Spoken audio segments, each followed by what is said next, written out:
The theme for tonight is Madame Butterfly, which was an opera by Puccini and has been told in at least 8 different films and other spin-offs like Miss Saigon. All based on a short story, Madame Butterfly, written in 1898 by John Luther Young, which he took from Madame Chrysanthemum, a novel of Japanese manners by Pierre Loti, taken from journal entries written in 1885. Loti was a naval officer stationed in Nagasaki, Japan. The original stories by Pierre Loti and John Luther Young both tell about a young naval officer who gets a fabricated arranged marriage to a 15-year-old Japanese girl who he impregnates and leaves her with a false promise to return. These are problematic stories with white imperialist male fantasy of the submissive Asian woman. I actually read them, not all of them, but they refer to the women as things and dolls, and it's pretty kind of horrifying. This story subjugates the female and empowers the male, as long as the male is white. Madame Butterfly is a tragic tale of a young Japanese woman who believes the man she loves also cares for her and her child, which she names Trouble, born of their union, only to find out he's been lying to her all along, something the audience knows at the beginning, which makes us complicit in her betrayal. In the original story, long by long, Coco slits her throat, and her maid friend, Shizu, comes in with Coco-san's child and bandages her up. The next day, Pinkerton's wife comes to the house to steal the child, but the house is empty, leading us to believe they all escaped. Of course, the story that has become the most well-known and that has been copied the most is the one where the Japanese woman shows no strength, no power, commits harikari, while the betraying Pinkerton ends up with her child and his new wife. The story and subsequent opera, films, and musicals are all great examples of 19th century fascination and admiration of the exotic beauty of the Japanese culture.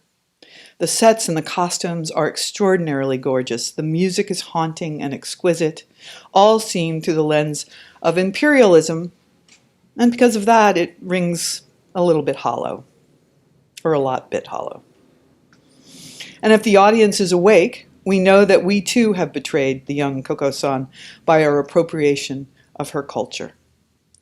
And when she learns of Pinkerton's betrayal, and she has to endure both the shame and sorrow, and decides to take into her own hands and commit destiny into her own hands and commit suicide, then we too are complicit. I was around 14, a year younger than Coco-san, when my mother took me to see the opera Madame Butterfly in Washington, D.C. My mother loved theater and would take each one of her children to see live theater one at a time. There were 6 of us. The family had lived in Japan for 4 years when I was much younger, and Japan remains some of my most vivid, magical memories. My father was in Army intelligence, and we were his cover, unknowingly, so he could spy on the Japanese. You see, the Americans were worried that the Japanese would want to pay us back for dropping the bomb on them. Of course, Americans did not understand the Japanese sense of integrity, but that's a story for another day. The Madame Butterfly opera was spectacular. The sets were stunning, fabrics of Japan, wood blocks, brilliant magenta, cerulean blue, flashes of red lipstick, smoky black eyes, and bone white china with ruby cheeks.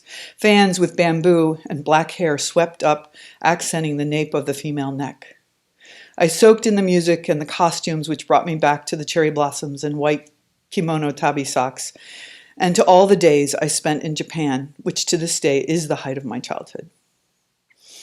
I dozed off during the production, which I often do, partially due to the heat of the theater, but also due to the oppression of the patriarchal Pinkerton. I did understand that Coco-san had lost her love and was never to return. I did not like Pinkerton. I don't know why she actually committed suicide. I don't know if I knew that she actually committed suicide at the end, except that I knew that she was sad and afraid he would steal her baby from her. The only way for me at this time to relate to the story was to compare it to my relationship with our mother's helper and our nanny, Hideko-san. I loved her.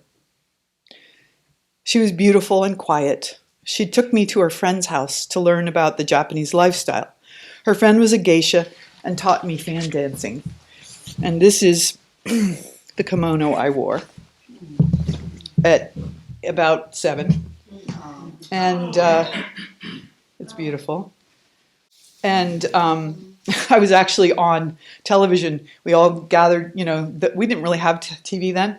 It was like late 50s. And I gathered in the living room and wearing this with the whole outfit with the tabi socks and the belt. I forgot what that's called. And I rushed across the screen and there goes Adele. That was it. So she took me to her friend's house to learn about Japanese lifestyle. Her friend was a geisha and taught me fan dancing. After the class, we would sit around a hearth built into the floor and drink tea. Usually she only taught Japanese girls, but at 7 years old, I was small enough and not indoctrinated into the American racism. They loved my freckles and red hair.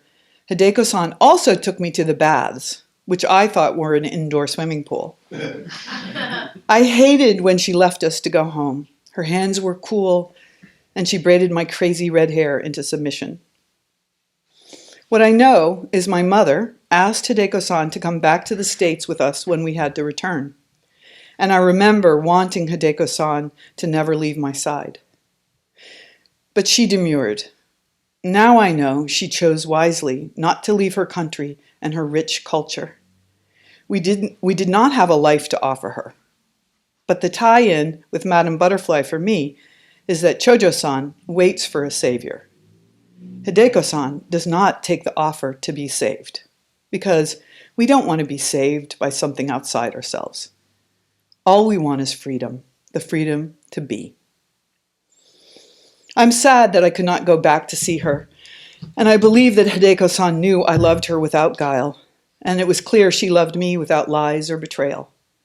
And I know that she instilled in me the love of the Japanese love of beauty and aesthetics. Hideko-san is the inspiration for this poem, Keeper of Childhood.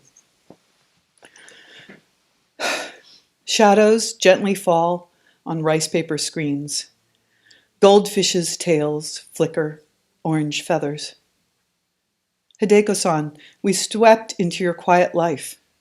You held our hands to cross Tokyo's streets.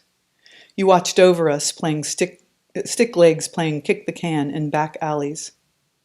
Every Saturday night you asked Mother, "Can I go to bath now?" Left us with sweet rice cakes wrapped in seaweed. Your kimono fluttered between your legs like butterfly wings. Your shuffle like a whisper. In the bathhouse, pearl necks nibbled by shadow. At our house, a spider spins its front gate. Tears of confetti rained on you at the dock. Hideko-san, keeper of childhood, you are mist over lake, silver of goldfish.